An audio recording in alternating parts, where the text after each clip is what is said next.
handout and pass together.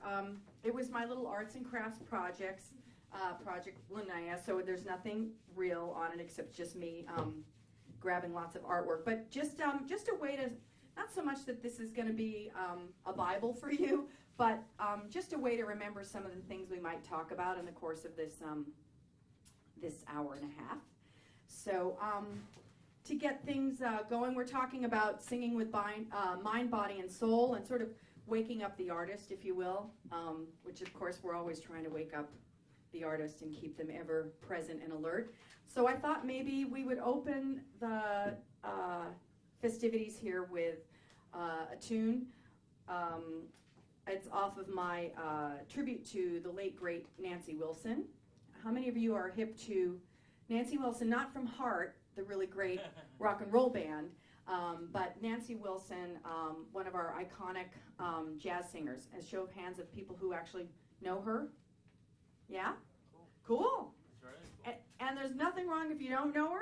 It's just that she's, and she just recently passed away, but she was a very important vocalist in the legacy, in the long line of jazz singers and interpreters of the Book of Standards. So this is from a record that she did in collaboration with George Shearing. And what I'm always interested in as an artist is to think about what I have to offer to a piece, right? I'm thinking about, yeah, I like to sing that song, but the next thing for me is always, what am I doing with it? How am I connecting to it? How can I make it more of a more profound experience for me? So in turn, hopefully, it becomes a more profound experience for you. So I'm thinking about the song, and we really kept it kind of slanky and swingy, like they did on the recording. But I decided to write a solo and write a vocalise to it. So does anybody know what vocalise means? Cool. Yes. There's a halfway. It's just like, it's coming up. I kind of know. So vocalise is when you actually write a lyric to a solo. And oftentimes you might have transcribed a solo, but in this case I actually wrote the solo as well as set the lyric. And I just kind of tried to marry my story to keep it close to the narrative of a song entitled Let's Live Again. 1, 2, 1, 2, 3.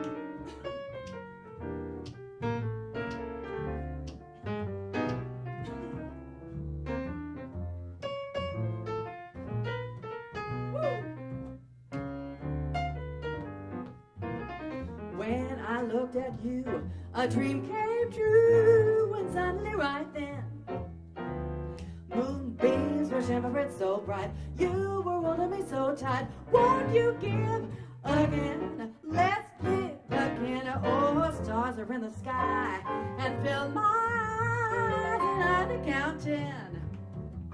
I sail away to the moon, light and gay as a balloon. When you're giving, I'm living again. Oh, I'm telling you true. I'm living for you. I glad I had to be. Well, I'm in a spin, you got the engine side of me, seize me and squeeze me up. Oh, it's a lovely world. My heart's unfurled, the same as it was then. I fly away to the moon, light and gay as a balloon. When about it, oh, hear me when I say I'm coming for you tonight. Living it up when you're downtown, browsing about, checking you out. There's not a single person here or down to give a cautionary tale to someone in love like this. Oh, the time that it takes to find the one you want is the time that it takes the other guy to love and leave him for good. Oh, but what is all this talk? Oh, a sentimental fool, and I was alone in this world until you came along. Well, nothing could be better than to be Carolina. Oh, look at me, can't you see that I've chosen the China? Oh, a finer tale was never sold. A suffragette, a pot of gold. I'm living proof that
looked at you, a dream came true. It's suddenly right then. The moon was twinkling above, life is over there. I love when you live up again. Oh, let's live again. Our stars up in the sky and filled my eyes, and I had to count 10. I sailed the way up to the moon, light gay as a balloon. When you're giving, I'm living again. Oh, I'm telling you true, I'm living for you. I got a better flat hat. When I'm gonna spin, you've got the engine sign on me, so you can give me, kiss me, and squeeze me up. Oh, it's a lovely world. My heart's unfurled, the same as it was then. I'm flying frantically above, so romantically in love. When you're giving, I'm living again. When you're giving, oh, let's live again.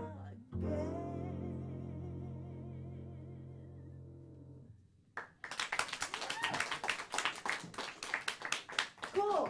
So, a couple things for you to know. That was our first time that we played that song together, right? So, what's really awesome about that is, first of all, they're really great musicians. Second of all, the chart is in good shape. Yes. Second of all, the chart's in good shape, so the roadmap is there for everybody to feel certain about what's happening, and also they did their homework in terms of listening to the track. But there's also things that are happening on the stage that are really in the moment, right? So we're sort of making some decisions. We're listening to each other. I'm locking into the walking bass line, right? I'm really feeling that, and I'm really also feeling a lot of the subdivision.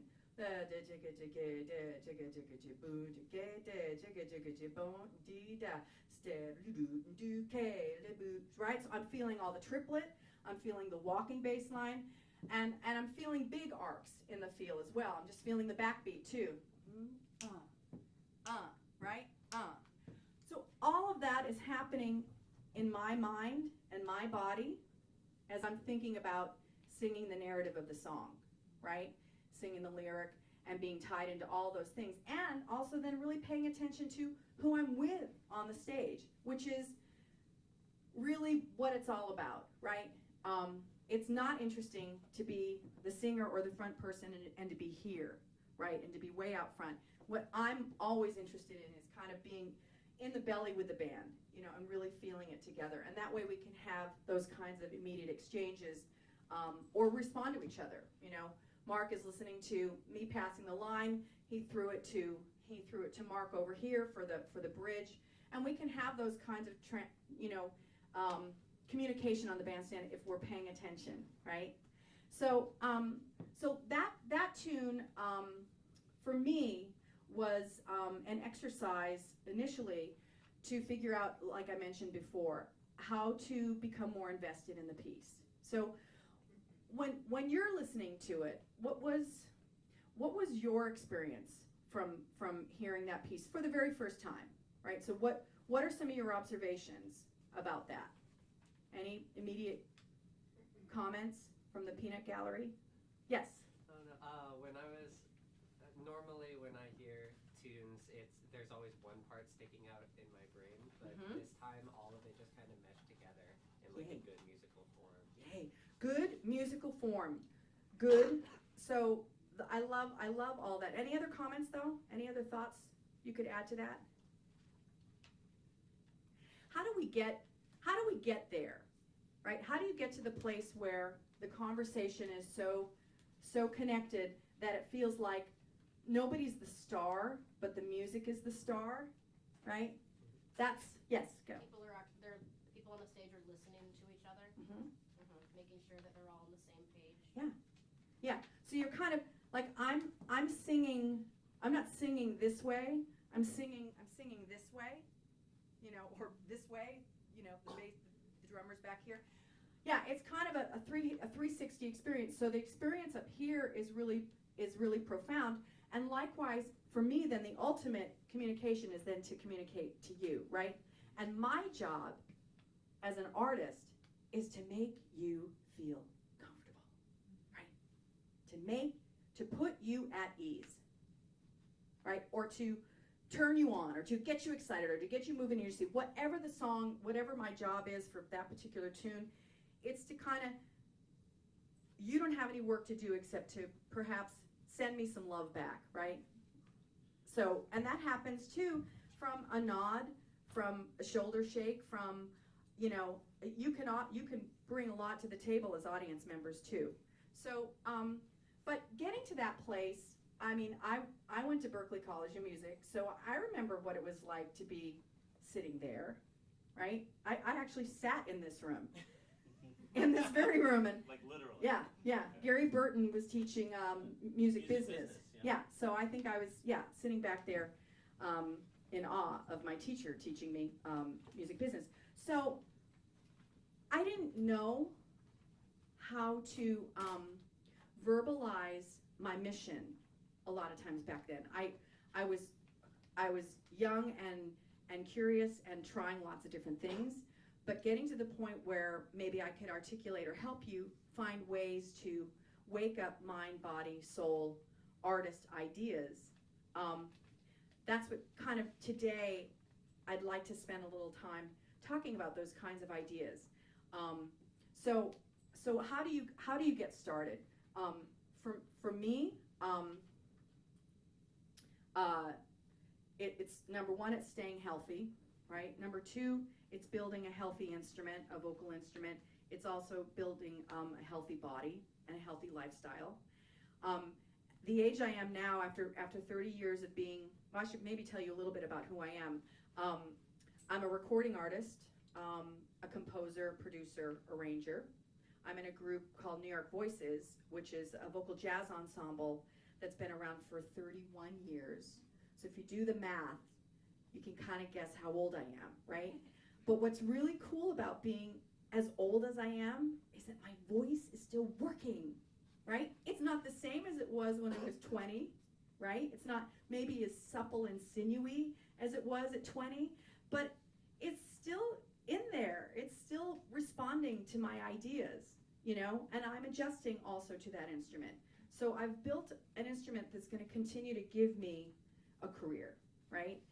So those things are very important. So for me, it's about good vocal health, good exercise regimen, good eating habits, all those types of things to keep my instrument really healthy. As well, I'm a composer, and I have 4 solo records out of all my original compositions, and then this recent project which I recorded at Berklee a couple years ago. It was the tribute to Nancy Wilson, and we recorded it in 2 days, and the students observed it and the teachers observed it. It was a really cool recording session that gave us kind of a live atmosphere to the record. And otherwise I teach. I'm on faculty at NYU, and I run 2 summer camps with New York Voices, and I'm a mom, which is also awesome. Going back now to process. So I'm interested and was always interested in not just being a singer, right? I think that's cool. I think having a great voice is great.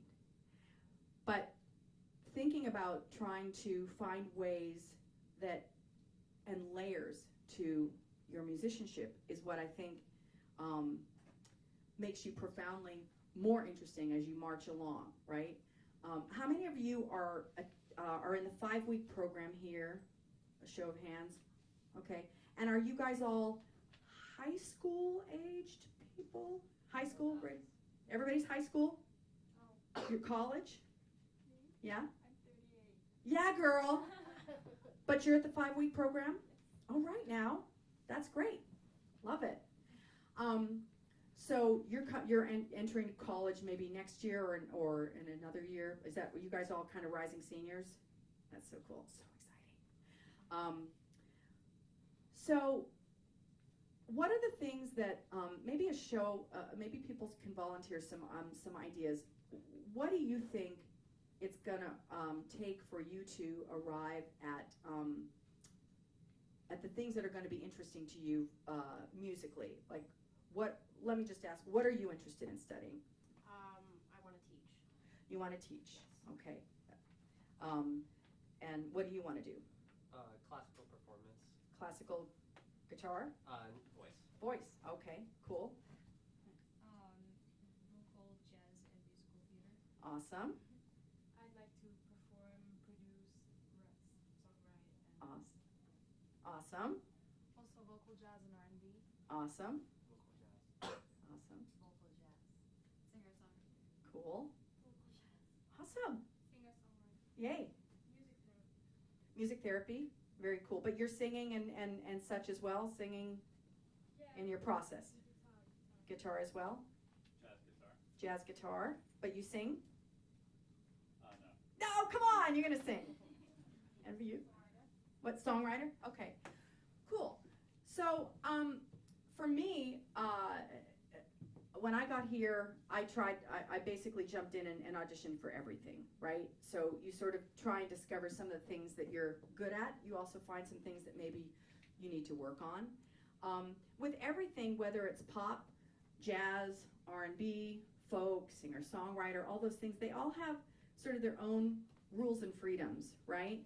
So I thought maybe we'd do something. Can I do a little exercise with you, Mark and Mark? Mark and Mark, the M&M team here. Can we do, but not for me, and can we demonstrate a little bit, let's go from singing it as a ballad to a bossa nova to then a swing, right? And I'll kind of, we'll find some natural transitions, how to do that. So what we want to be thinking about here is thinking about authentic shifts to a feel, right? From ballad to bossa nova to swing with one tune, and how we sort of seamlessly try and demonstrate adjustments, musical adjustments, phrasing adjustments, feel, groove adjustments. Yeah? You can set me up. Yeah.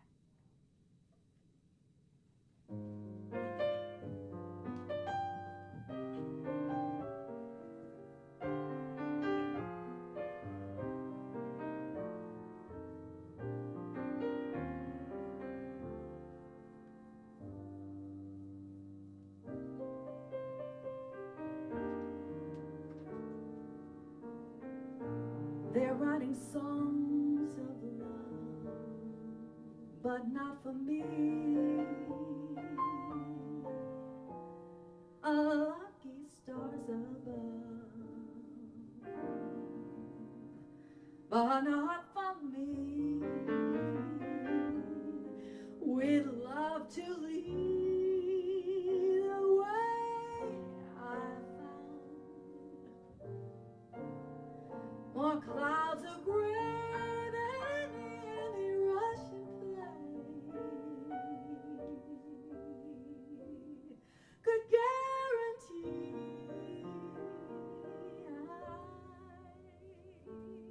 I was a fool to fall and get that way. Alas and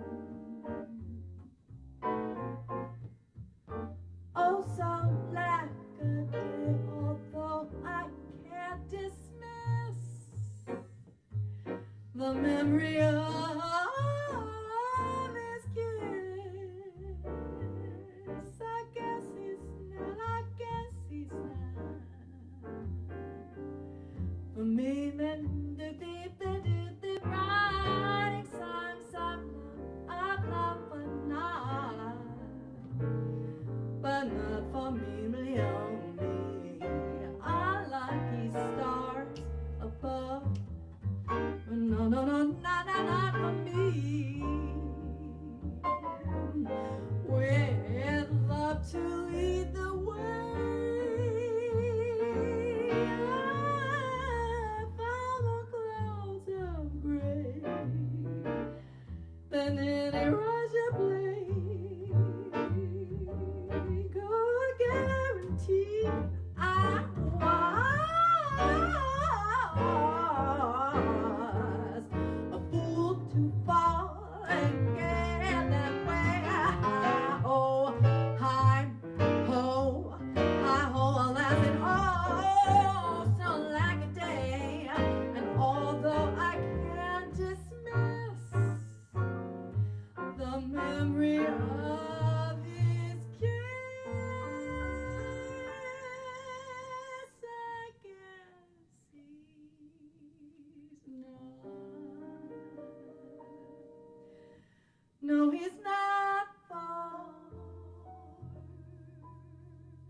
So, what are some of the things you're observing from living in the ballad space, where, in terms of maybe my conversation with Mark, what kinds of things are you noticing at that front part?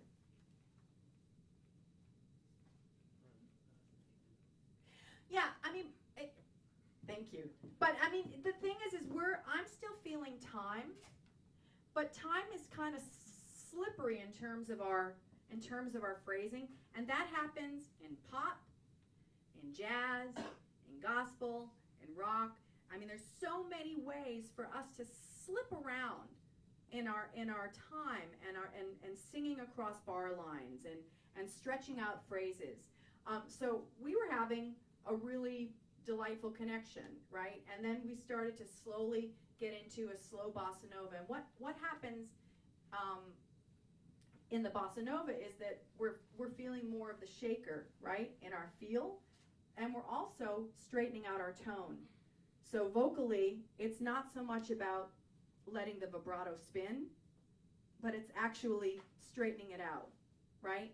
So those would be rules and freedoms even from the ballad to the bossa nova. We're thinking about making changes so that it is musically authentic, vocally, instrumentally authentic to the feel, yeah? And those secrets get told a lot of times when I'm working with some of my students and they want to sing a bossa nova or a samba, and they come in and they're just like singing and letting it go, and it's all spinny and it's all riffy, and I'm like, okay, all right, let's put that into let's listen to some music from that world, right? Listen to some singers and let's analyze what they're doing and the adjustments that they're making, right? So that you're actually not pulling focus and not standing outside of the genre, but you're actually really in the belly of it. You're really connected to, again, the authentic feel of the song. So straightening it out and having it feel more even and more straight. And then again, we helped each other feel how our transitions. We were all kind of listening to where it was going to happen, and with the bossa nova, I kind of maybe dictated a little bit of the rhythm for a second to make sure, yeah, let's go now, right? Because we didn't even know when we were going. So again, we're listening, and you don't have to be a conductor going, okay, Mark, okay, now we're going here, but we're still communicating, right? And so part of it is like becoming more comfortable with demonstrating direction to the band, and it can be just through your own microphone and your own setting up the tune. And then gradually we found our way to the swing feel.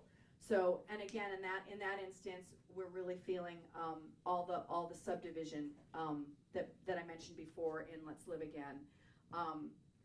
So, and I was stretching further and further away from the actually melody of the song, right? So it became almost more improvisatory. I'm a big stickler when it comes down to wanting all my students to know the melody, the strict melody, and really try and demonstrate that. And then as you march along in the piece, getting to stretch. And again, that happens in any different genre that you might be doing, really paying homage to the song and then going on your way to find your own point of view. Any questions or thought or anything I can maybe explain a little bit more deeply to you with regard to even just demonstrating those 3 different transitions? Any comments or thoughts? Can I Yeah. ask a question? Yes. I'm just as the guy who's playing bass. So, before you start a tune, how do you sort of mentally prepare for what tempo? Because that's really important to, you don't want other people counting your tunes off because Right. the lyric might be, if it's too slow, then you're running out of breath. If it's too fast, you can't spit the words out. So, Right. how does a vocalist prepare the tempo that they want the band to play? How do you do Yeah, that? that's a great question. It's one of the most stressful things to do is to count off tunes, because you can get it wrong. And I have gotten it wrong, and you have to just hold it down. Like a lot of times it's either, it'll either be so, desperately slow or so desperately fast that you're like, here we go, right? So I really strongly suggest that you get your tempo in your head and you take the time to sing it. If you've got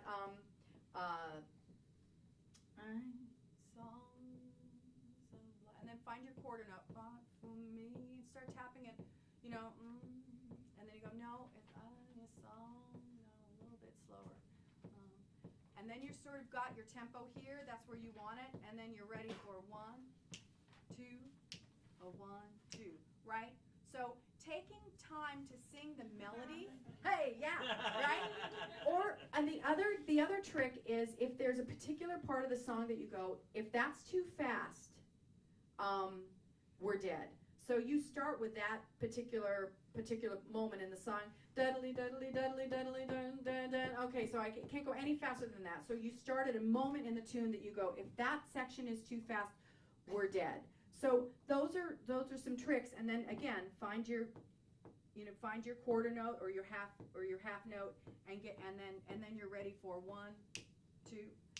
The other thing that I do with my band is I'll even, because sometimes I'm working with new players and they're all reading their charts for the maybe first or second time, and so if they have 20 charts that they've learned from me, sometimes they need just a little help, like what's that feel on that. So actually this is a perfect example of what I would do. So let's get out Asleep and Be. So Asleep and Be is another song from my tribute to Nancy Wilson.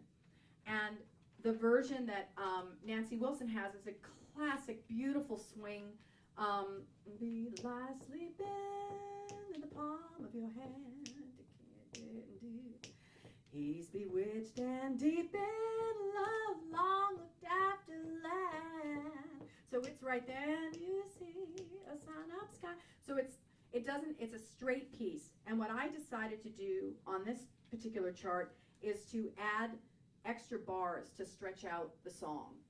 And I slowed it down, and we added a lot more sort of harmonic ideas. So, and on this tune, I would even, with my band, I would demonstrate the intro to the tune. So,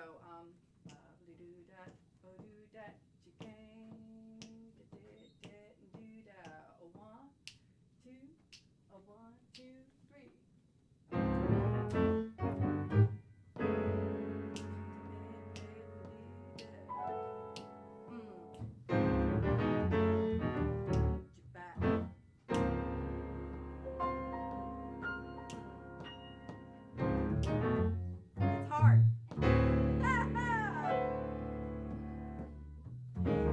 Be lie sleeping in the palm of your hand. He's bewitched and deep in life's long looked after land. When I see a sun up sky and in the morning dew, and where the days go laughing by as love comes calling on you. Sleep on me, don't you wake it, I can't believe what just passed.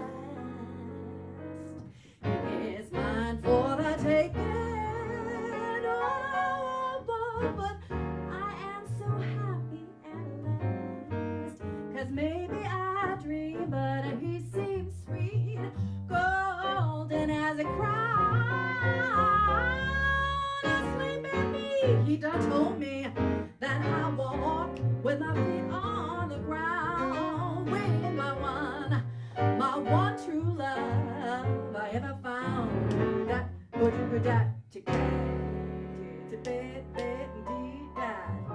so he'll take a solo. You keep going.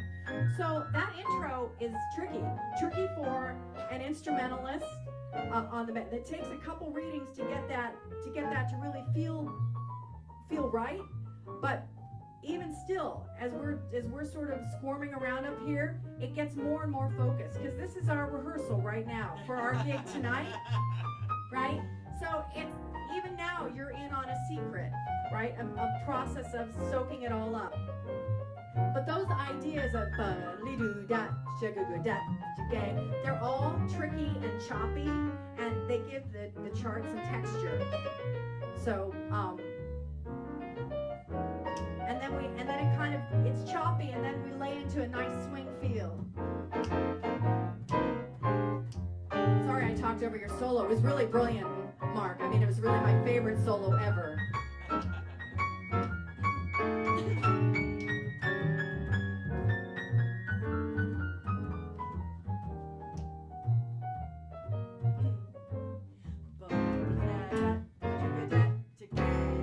That's hard, but it's now getting better. When the beat lies sleeping in the palm of your hand, he's bewitched teddy bear. All love's long loop after land. When I see a sun-up sky and the morning dew, and where the days go laughing by as love comes calling on you. Sleep on me, don't you wake me, I can't believe what just passed. It is mine for the taking. Whoa, but I am so happy at last, 'cause maybe I dreamed, but he seems sweet, golden as a crown. A sleeping beat, he done told me that I walk with my feet on the ground, with my one true love I ever found.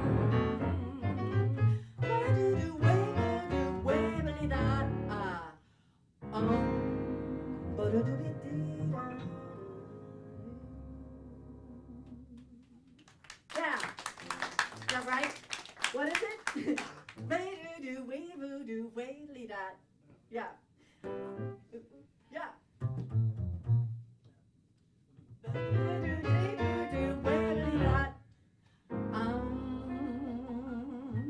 Yeah.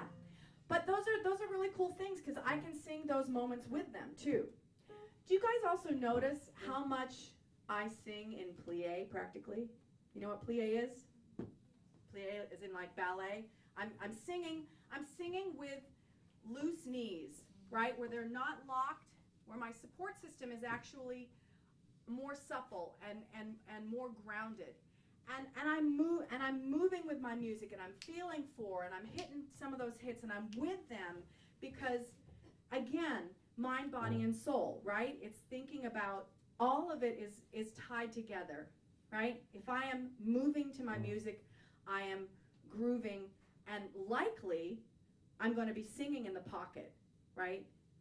How many of you guys have some type of dance training or some type of practice that you do? Yes? Yeah? What kind of dance do you do? Modern jazz. Yes. Yes. So filling a phrase, it's all about phrasing, right? In dance, it's all about filling to the end of the phrase, right? I grew up in the ballet studio, so for 12 years, for me, that was it, right? And I think perhaps because I was in ballet, it's maybe even before I was studying music formally, it's just all connected now, right? And I couldn't think of not having that foundation, so that the physicality of music is in my voice. And do you feel like that is happening for you when you're hearing my interpretations? Do you feel like I'm singing from here up, right? Not from here up, not even from here up, but from all the way, right? So that gives me so much to stand on, right? And I also count on that, because a lot of times I'm on a plane for 8 hours. I land, I sleep for 3 hours. We go have lunch, we go to sound check, and we do a show, right? And we'll likely have traveled across, you know, the Atlantic, right? So I rely on my body to be my instrument as much as my voice, and my fatigue shows in my instrument, right? You definitely know when I'm tired, especially the older I get. You definitely know when I'm tired, so it means even more care, right? So another thing, it might be a cool tie-in to some of the dance connection. Although, are there any questions still? Okay, go. Yes. What do you specifically do to care your body and your throat? Because the airplane is really bad. Oh, I know, it's very, very dehydrating. So Right. on the airplane, you're hydrating, you're drinking water. You're also getting up and moving if it's a long flight. So, you know, you want to get up and walk back and forth a couple times to just keep the circulation going. Hydrating. There are these really cool things now, which I mean, I don't know. Maybe I'll get there someday. I'm still a little bit like, I'm probably not going to be that person, but I have just nothing but love for anybody that's sitting on the plane with like those little air mister masks, you know, that they literally attach to your face, and they're dispensing, you know, moisture, and yay. Like, I don't know if I'm going to do that. I might at some point get to the point where I'm going to do that, but that's a good way to keep things moist, but a lot of times you're not going to want to drink on an airplane. Of course, you guys will not drinking on an airplane anyway, except for the 38-year-old. You know, I mean, alcohol is extraordinarily dehydrating, so that will catch up on you. Not eating spicy food. Yeah. I ate spicy food up until I had my daughter, and then it was over. So you can you can have a certain lifestyle, and then things kind of shift, and all of those things, those other options go away. But spicy food is not a friend. You know, alcohol's not a friend. Caffeine's not really a great friend. So, yeah, there you go. Yeah, right? So, but tea is better. If you can fall in love with tea, it's actually, I mean, my tea cabinet is like my shoe closet. It would have been like years ago. It's just like, oh, here's something lavender infused. Oh, here's roses and, you know, whatever, mint and Madagascar vanilla, you know, whatever. It's just like, if it's anything, you know, there's beautiful teas. So that's a little bit better for you, right? Lactose-based things are not really that great for singers, right? But there are options. I really try and sing on an empty stomach. I do. I try and eat early, and I might do a smoothie, or I might do something protein drink oriented. But for me at this point, I just want nothing on my cords. When I have to really ask my instrument to work for me, I just don't want to be competing with chicken marsala or spaghetti bolognese. Like, it's just a no. Anything like that, it's just a no. So normally if I'm traveling with my band, they're all like, yeah, we're having beers, we're gonna have some really great food tonight, and I'm like, I'm gonna save my dinner for after the show. But anyway, so those are some options for keeping maintaining good vocal health, and obviously having a good vocal technique regimen, and building an instrument that's healthy, that can last, is what I'm always really interested in my students. It's all good to belt your face off right now, right? It's great. But like, if you want to belt your face off at 55, you're going to have to find some compromises and build an instrument that can sound like a belt and it be as satisfying, but it's also going to be more life-giving. You know, it'll sustain you. A quick story about when I first got here to Berklee. I auditioned and got into the gospel choir. Are any of you guys interested in that or do anything like that? Okay, so that for me was life-changing. I mean, because I love, rhythm and blues so much, because I love choral singing, because I love passionate, inspired music, whether it's spiritual or otherwise, it was like walking into a room and just having, my head pop off. But I didn't know how to make a sound that was going to last me a whole, I couldn't belt the way most other people were belting, and so I had to find a modification and that was still as satisfying, and I started to learn how to do that really at that time, and I use that mix a lot now in front of big bands when I want to sound like a trumpet, when I have to hang with a horn section. It's like full on mask mix for days, right? But like 2 seconds later, it's just there's no issues with my voice. There's no raspiness. There's no it's still there for me. So thinking about building things that are going to work, and if you're going to work in your belt all day long, you're gonna well, some people just have it and they just can do it forever. And God bless them. But most of us have to make some modifications. Any other questions as we're sort of rolling? Yes. How can you move on stage without letting that affect your voice and your breath, your breath?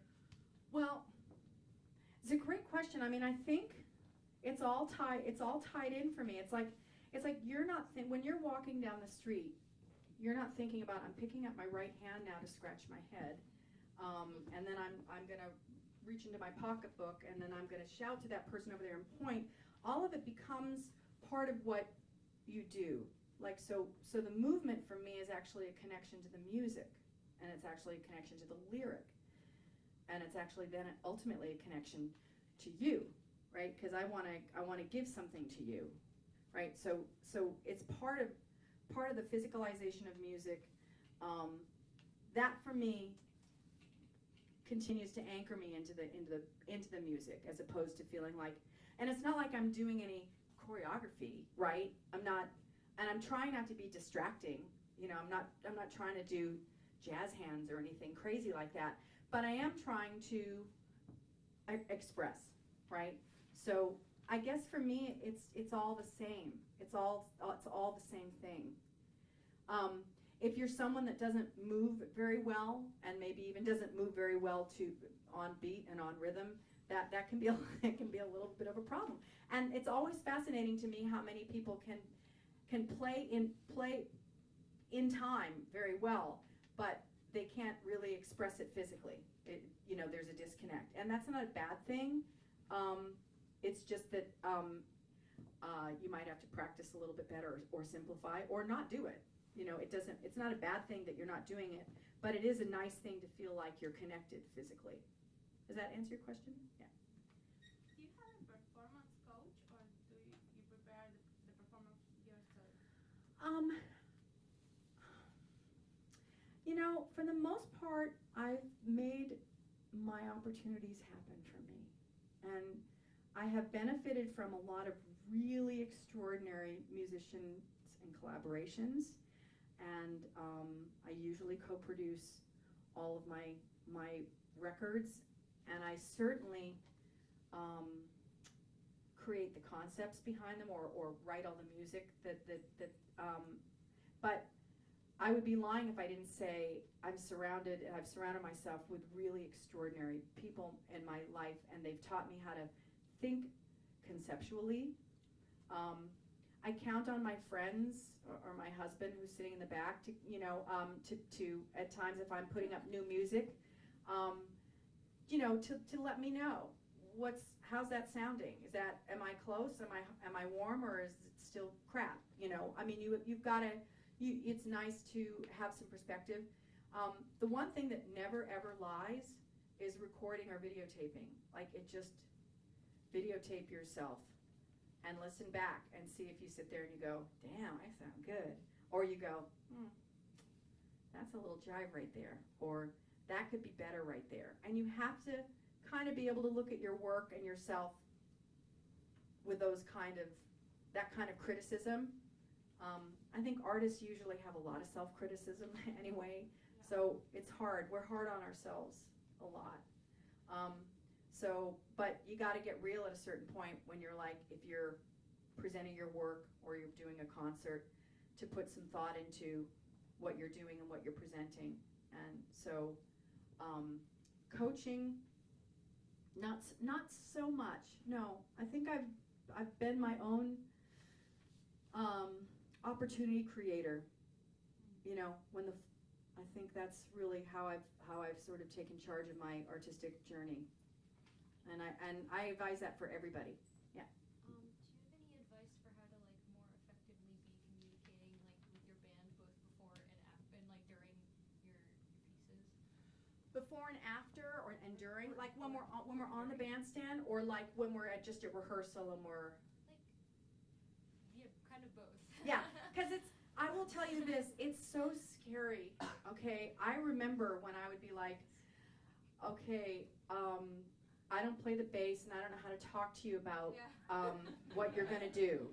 And so that right away, that makes me feel really stressed out and inept, right? And I don't know how to tell you how to do something different. He goes, oh. But you find I mean, first of all, part of it is practice. Part of it is trying to put, if you don't have exact ideas, you can say, I don't know, could we explore that feel you've got right there? Can you create more space, or could you? I'm feeling it. I'm feeling something a little different. Let me see if I can demonstrate it for you. And I think when I started to not be stressed out about doing something like that, so he knows what to respond to.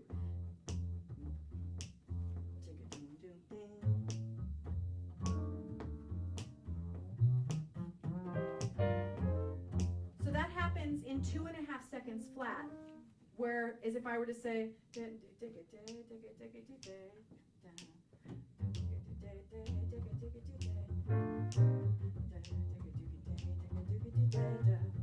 I'm thinking about that, right? So we could have those moments where we do that, right? And you can. So it doesn't always have to be scripted and written. And in fact, I found a lot of times you can overwrite for the band. Don't you find sometimes, especially like these charts that are written by Andy Ezrin, who's got like all of these, great voicings. But sometimes too, like you might have wanted just a little bit of wiggle room, perhaps sometimes. Yeah. I guess I'd rather have, if you have more information, then you can leave some out. And, Right. Right. But those are, so it's really a moving dialogue, and every musician and every trio or every band is different. And sometimes the vibe is cool, and sometimes it's tight. Sometimes people aren't feeling like they want to give you any love, or they want to help you out in any way. And so the more ownership you can take on as the singer, musician, artist, and be clear, be organized, and together, and confident, those types of things, those help. Are you still going to bump into times when it just ain't happening? Yes. Do you have to surrender to that? Yeah. But if you can take on as much as you can in terms of language and skills, and practice with your band, and ask questions. What would be helpful? I don't know what I'm asking for, Mark. Can you help me figure this out? And he might go, Sure, for the larger cut of the door. exactly! Always comes down to money. But he might have another suggestion. He might, Lauren, the reason why it's not working is because I'm not grooving with, the drummer is playing this and the bass player is saying that, and we're all having a disagreement on feel. And so they can help. So those things, but I will tell you, it takes practice, and I was not this confident when I was your age. No way, no how, right? So you don't have to be together in all ways right away, but trying, risking, making an effort, those count for a lot. In fact, why don't you make an effort right now? Yeah. Why don't you come up and sing a little bit for us? Yeah. Woohoo! So, this is Linnea. Linnea. Linnea. You say Linnea, I say Linnea. Yeah, let's call the whole thing. Let's go. So what are you going to sing? Wait, hold on. I have to grab a third copy of this. Give me just a second. Oh, for him and him. Oh, I wait. can look on. I forgot there's no drummer. Yeah, no drum work. It's an extra page. Put that on my chair. Thanks, man. Alright. Use that one. What are you going to sing? I'm going to be singing Sunny Side of the Street. Great tune. Okay. So take a second. Well, first of all, why do you like this tune? Well, I kind of discovered it about 2 years ago when I went vinyl shopping with my dad. And we got this Ella and Basie album. Yes. I was so excited because I love Ella and I love Basie. And I just fell in love with this particular, the way they did this one. And it kind of became like my favorite song of all time. It's and it's Yeah. also a really great tune to call on the bandstand, because everybody knows it. So Yeah. you're gonna have success. Yeah. Awesome. Okay, sorry, let me rubble my bag just a little bit louder. Hold on, just a minute. That's not distracting, is it? Okay. All right. So what's your tempo?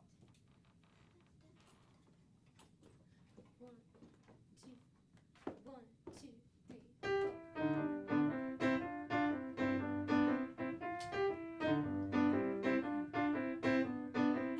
Grab your coat and get your hat. Leave your worry on the doorstep. Just direct your feet to the sunny side of the street. Can't you hear a pitter-pat? And that happy tune is your step. Life can be so sweet on the sunny side of the street. I used to walk in the shade with those blues on parade, but I'm not afraid. This rover crossed over. If I never have a cent, I'll be rich as Rockefeller with gold dust at my feet on the sunny side of the street.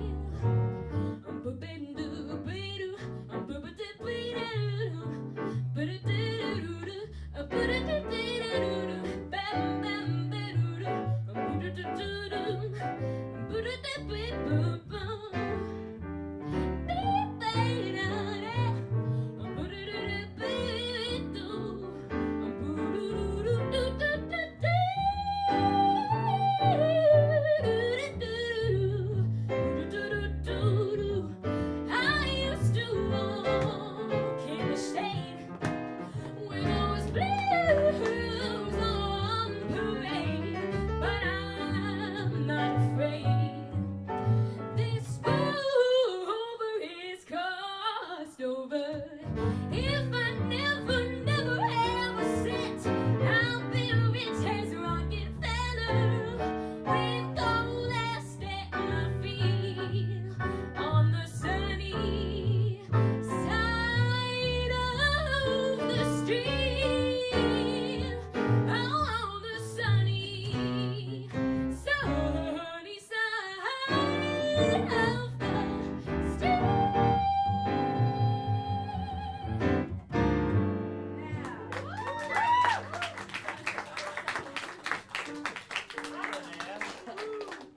So great.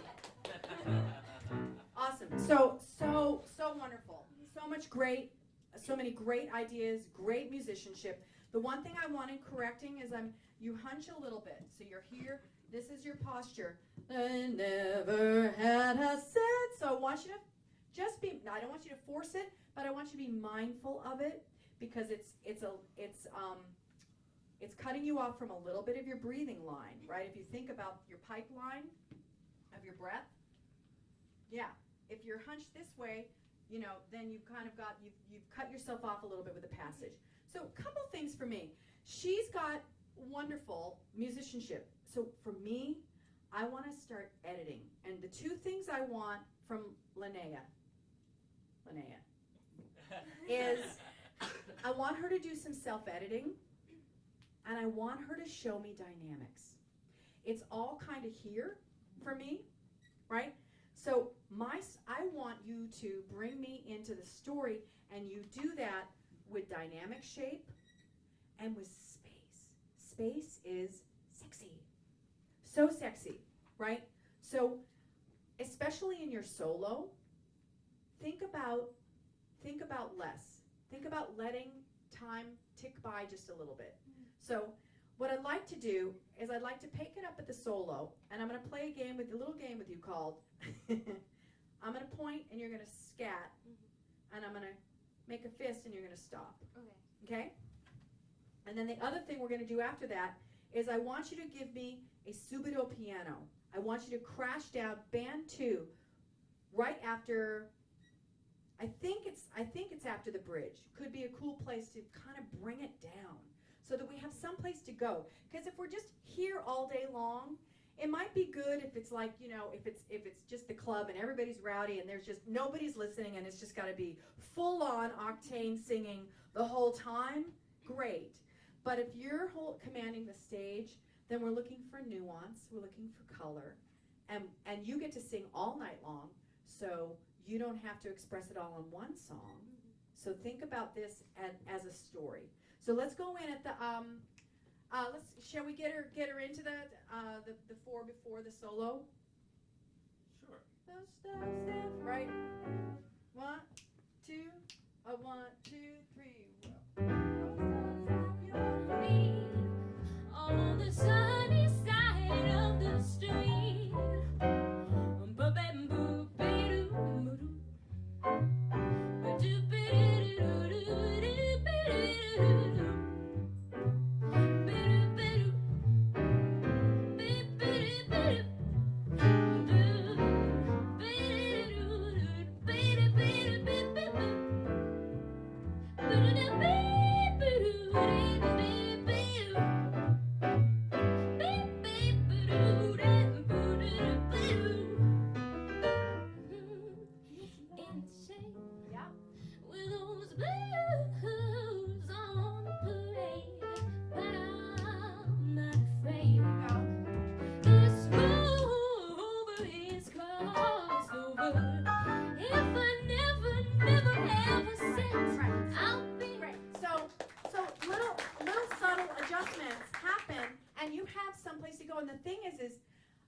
have you memorized all of her phrasing?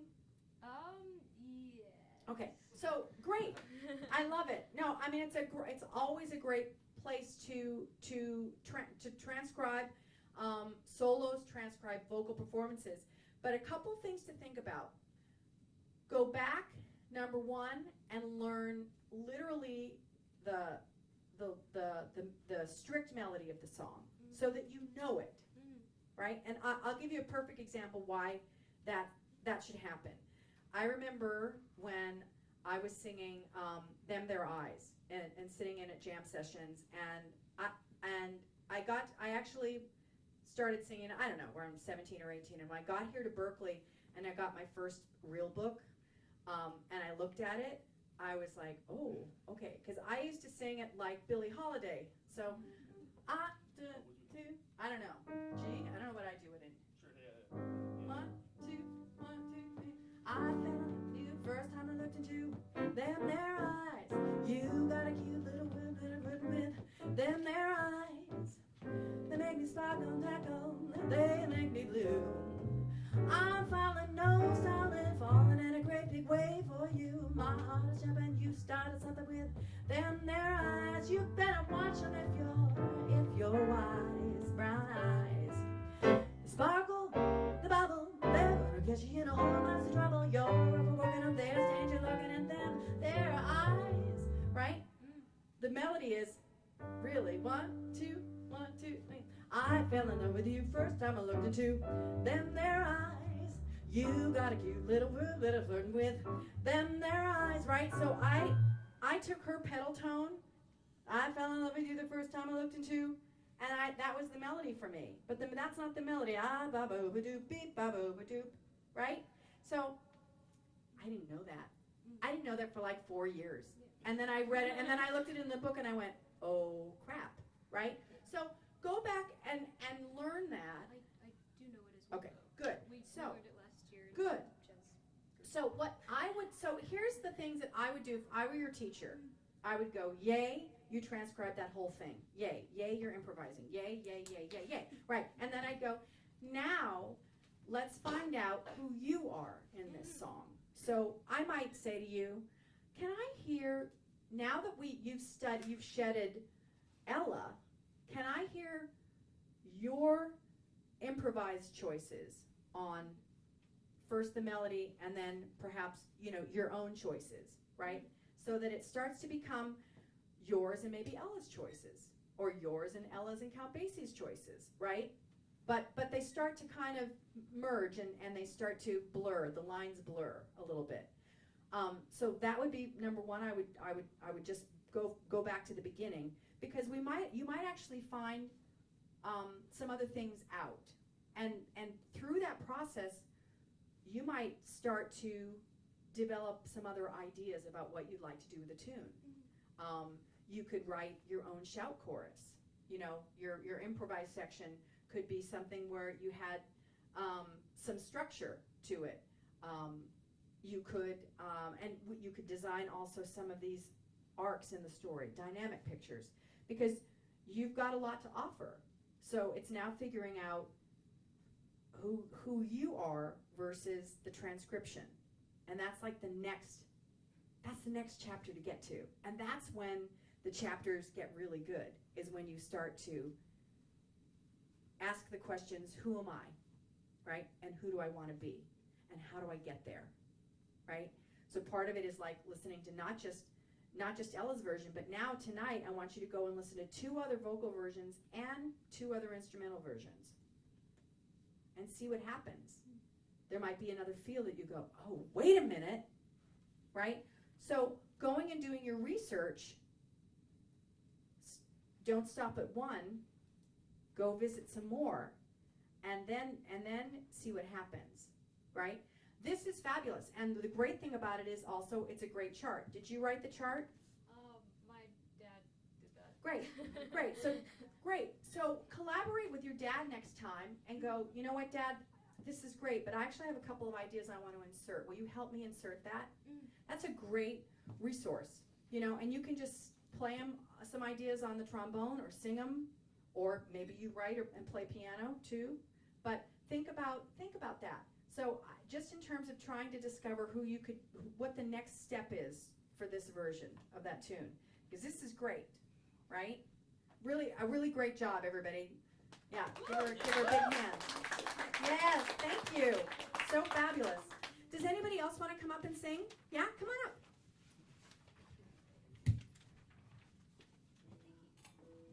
Very nice. Thank you so much. It was lovely. Yay. I know, we're in the way here. Yeah, great sound, great supported sound too.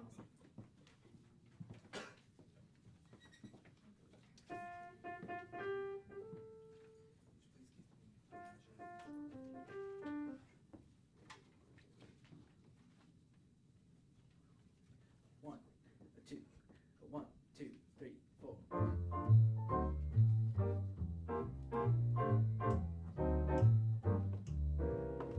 She dances overhead.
just for my love.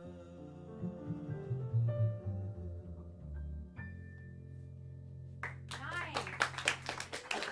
Nice. Really beautiful. So, you sound lovely. Love your tone. And you sound a lot kind of shedded. Your Chet Baker might be one of your favorite people. Yeah. Do you play an instrument as well? I'll play a little bit piano. Great. Okay.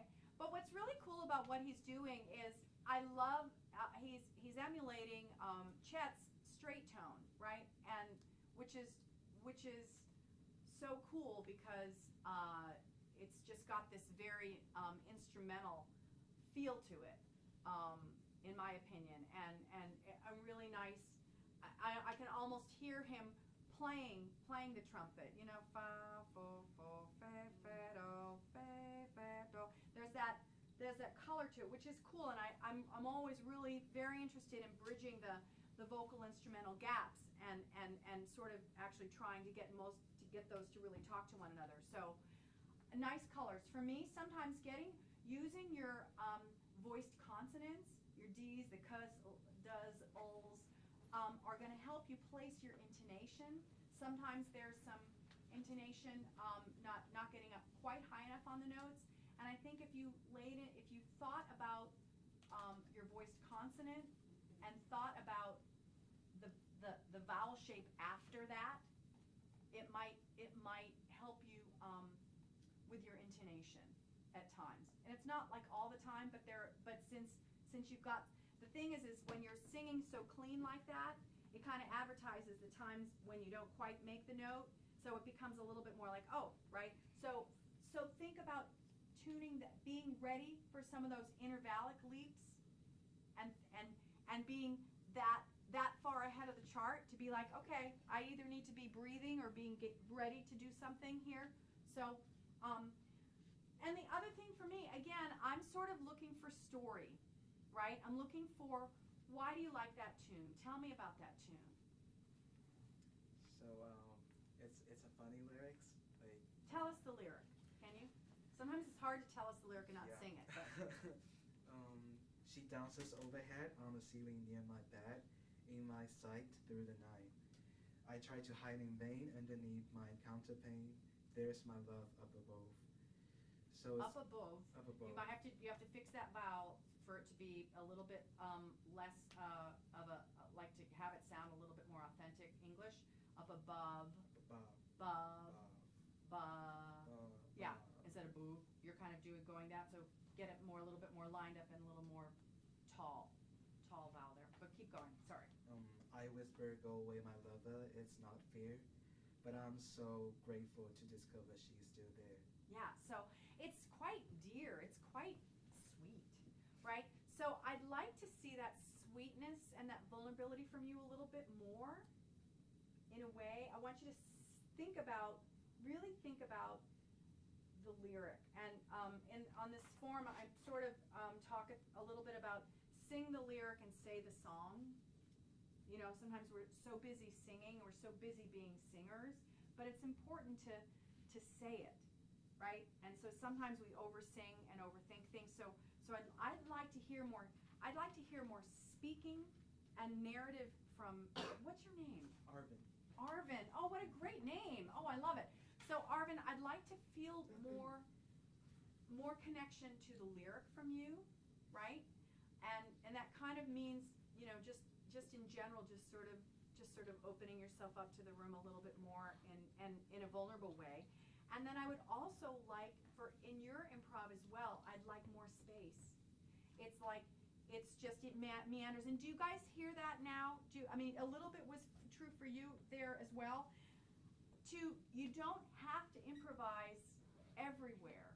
You can really take some space. And Chet was the king of that. You know, it would just 2 notes and you'd be like, right? It's like, oh my God, those are my favorite 2 notes, right? Right? I mean, that's what it's all about. So more isn't always better, right? So I'd like some more. I'd like you to think about space. And space is a technical word, What I'd really like is I'd like you to tell a story in your improv. I'd like you to be telling the same story in your song as in your improv. It's the same way that Mark would do it if they took a solo. They try to honor the lyric of the song.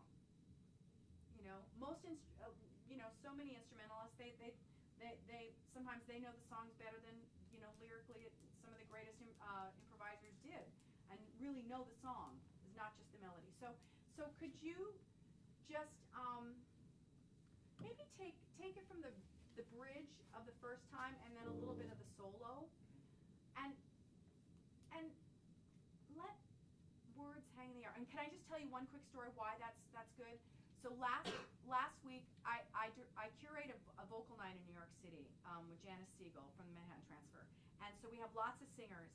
And upstairs we were playing Birdland Theater below, and upstairs Freddie Cole was performing. And Freddie Cole is one of our great legends of jazz and piano and singing, and he came down and he sat in, and he's getting around now on a wheelchair. I mean, he's very frail, and it's not so much that his instrument is doing anything like grand like it was, but it was actually almost better because he just sang the song, and he said the words, and sometimes he sang and sometimes he spoke, and the whole room was reduced to tears. He sucked all the energy and created this magical space that we all of a sudden we felt like we were in a sanctuary, right? And he wasn't fussy. He wasn't grandstanding. He was just singing and saying the lyric. And my lesson that night was like, I am so full of it. That is so annoying. Everything I did tonight, I'm like, you are so lame. No, you need to think about what you're doing. You need to distill. You need to be more economical.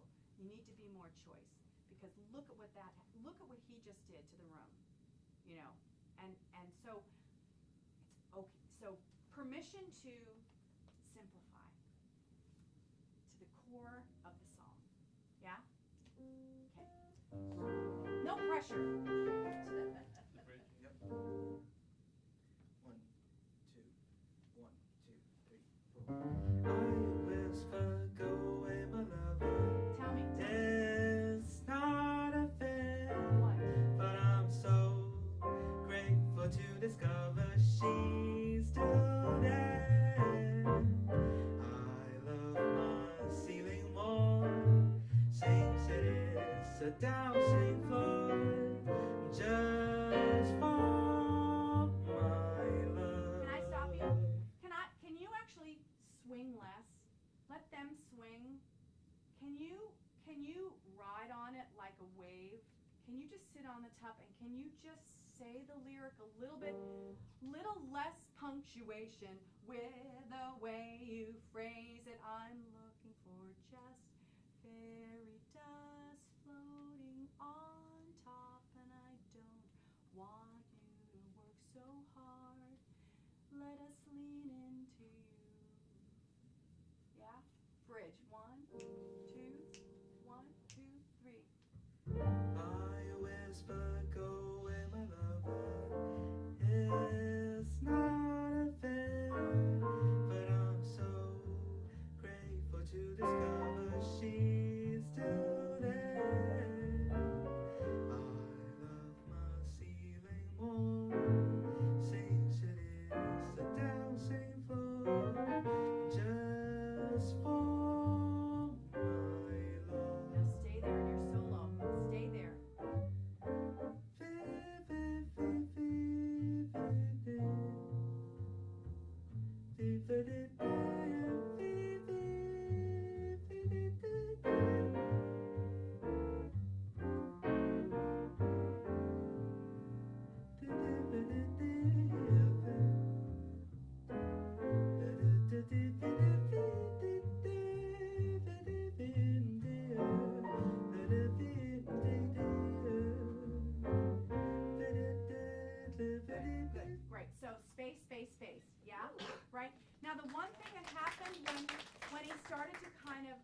back a little bit, is like we had an opportunity to like hear other colors in your voice, right?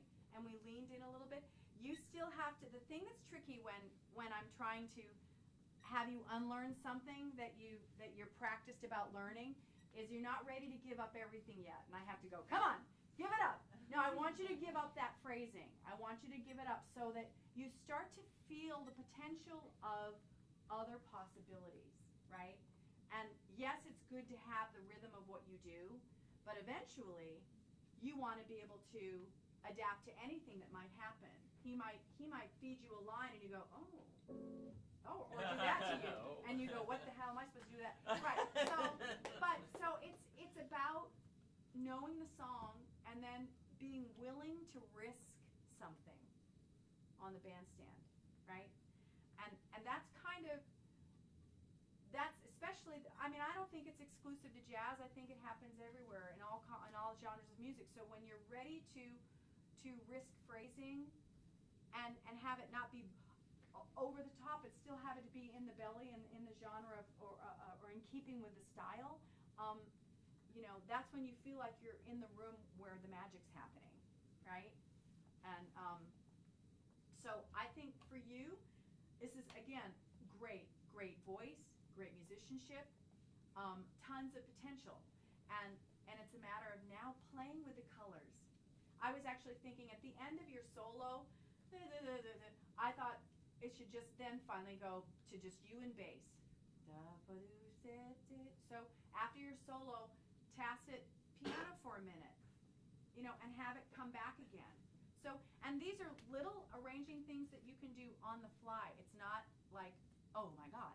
It's just like you can turn to Mark and just go, just, you know, me and the bass player right now, you know, and you can have that moment, you know, and you can handle it because you've got your harmonic palette right on the song. So those are some things that you could think about, you know, and I'd like to see you more vulnerable. That's what would be really, really like, aw, that would be like really awesome, right? And we get let in a little bit to that side of you, and that would I think really transcend the stage in a really sweet way. Nice job. Lauren, We're probably done. done. Was anybody else gonna sing?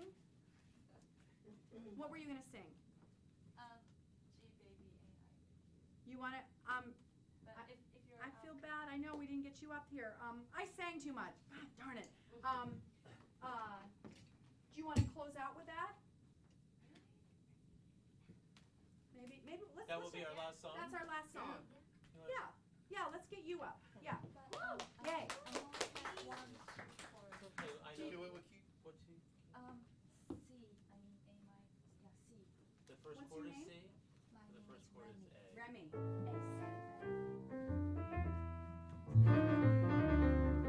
While she's getting set up, Yeah. so if you guys are have wheels or anything, we're going to be playing at a club tonight in Franklin, Massachusetts, which is, who knows where it is. It's 40 minutes from here, I think, on GPS, in the Black Box, and we're going to do some of this Nancy Wilson stuff and a lot of my original music, and we'd love to have you. And otherwise, the New York Voices will be back here in Needham September 14th, something like that. So come and see us then, and come check out my website. I have some CDs here in case people are interested, and it's been a pleasure spending time with all of you. Good luck with your musical pursuits, and feel free to stay after for questions. I'll stick around, okay? And thank Mark Shalansky and Mark Poniatowski. Mark and I went to college together here, so isn't that crazy? Yeah. It's so awesome. And Mark. A couple of years ago. All of us did. Yeah. All of us did. It's just incredible. All right. Yes. Just do two chords and then Sure. end. Yeah. Two choruses and then done. Yes. Okay. Thank you for letting me do Yes. this.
affectation and find love makes me treat you the way that I do.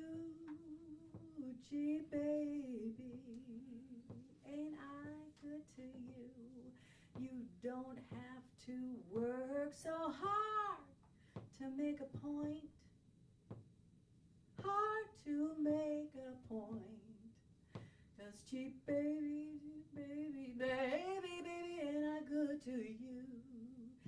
You don't have to cry and express really big, but you can still convey soul and swagger and feel and and make that all feel like it's tied into the lyric, but it's also not having to advertise it this way, but it's advertising it more from a sort of an inward way for you.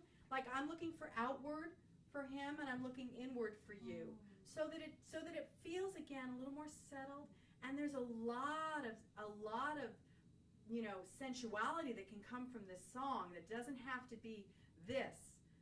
It can be really opposite. I would think in opposites for you, just a little bit. So I always try to make drama. Yeah, and I think sometimes we think, again, that's what's wanted. But I think for you, I'd love to explore the opposite side of that and see what happens, right? Just as an idea going into this. So thank her once again. Yes, thank you for sharing. And thank you again to Mark and Mark. And thank you for spending your afternoon with us, your sunny afternoon. And it's been my pleasure being here. So all the best to you. Thank you so much for being here.